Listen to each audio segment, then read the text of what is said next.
you go to the White House website right now, if you go to whitehouse.gov, you will find a whole section there designed to give you, as an individual citizen, the opportunity to quite literally petition your government. It's petitions.whitehouse.gov. The idea is that any citizen can start a petition about any issue, and if you reach a certain threshold in terms of the numbers of signatures, then the White House will respond to your petition. In September of last year, this petition popped up on this White House website. It says, quote, "We petition the Obama administration to protect coal ash recycling by promptly enacting disposal regulations that do not designate coal ash as hazardous waste." Okay.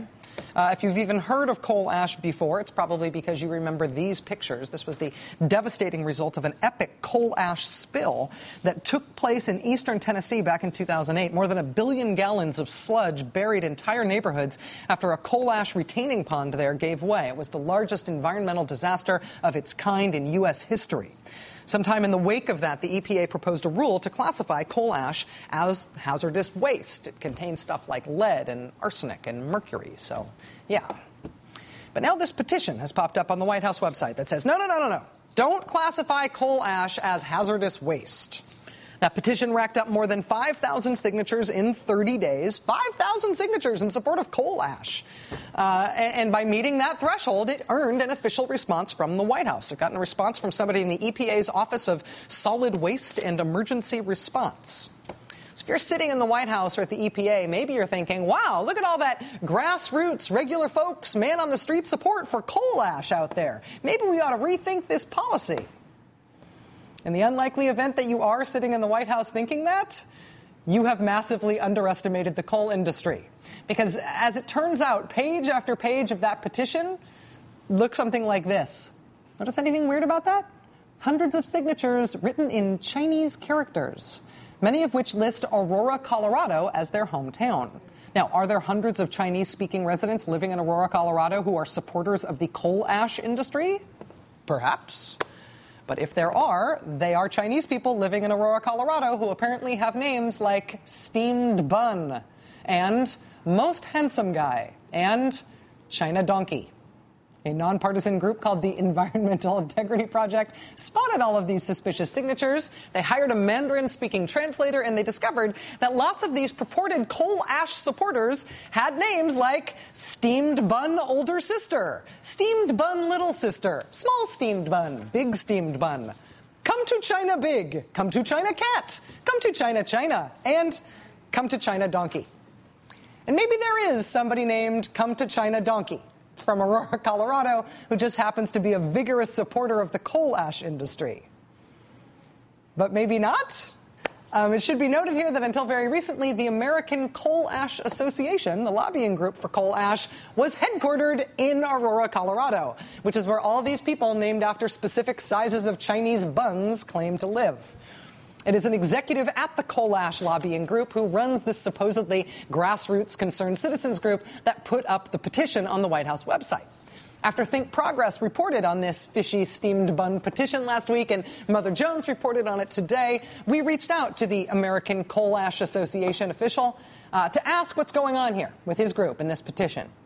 He told us, quote, "I have no idea how the Chinese signatures made their way onto the White House website. For all I know, some environmental group wanted to embarrass us, could have done it as a prank." Ah, yes, blame the environmentalists. The coal industry has a history of doing stuff sort of like this, making it look like there is widespread support for their cause when there really does not seem to be. You may remember back in May when the coal industry was reportedly paying people to pretend they were pro-coal activists. They paid people $50 each to wear pro-coal T-shirts at public hearings. In 2009, the coal industry launched a new project called Faces of Coal. Remember that? Purporting to be real Americans supporting the coal industry. Those supposedly real people, it turned out, were actually just stock photo people, such as this nice woman working at Flower Shop. The energy industry is now the most profitable industry in the history of industry.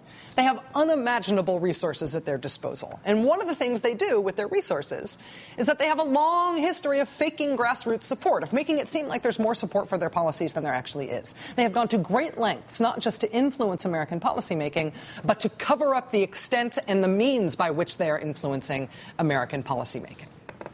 And in that context, I would like you to meet Harold Hamm.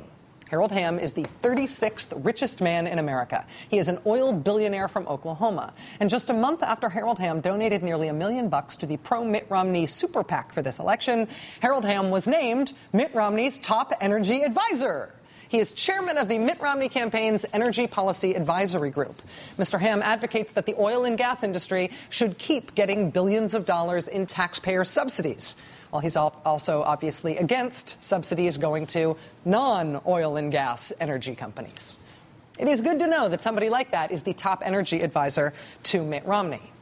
But who else, along with Harold Hamm, is advising Mitt Romney on energy policy? We don't know. The Romney campaign will not disclose that.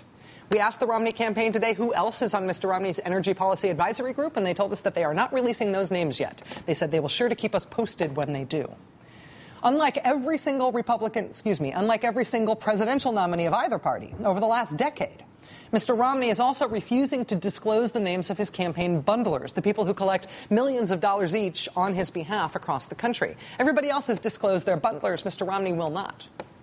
Mr. Romney has reportedly raised $100 million in the last month alone. Combine that with the outside groups on the Republican side that aren't disclosing their donors, and it looks like the Obama campaign will probably be right in their warnings to their supporters that this will be the first year in American history that a sitting president will become the first ever incumbent president to be outspent by his challenger. And we won't be allowed to know by whom. Sorry, it's a secret. And if a person named Steamed Bun Older Sister ends up being one of the other top Romney energy advisors, I will join you in collective despair. But we also have reason not to despair. In this part of politics that has been such an unrelenting bad news story for the last couple of years, we just got a good piece of news from an unexpected source. That news and the interview tonight is next.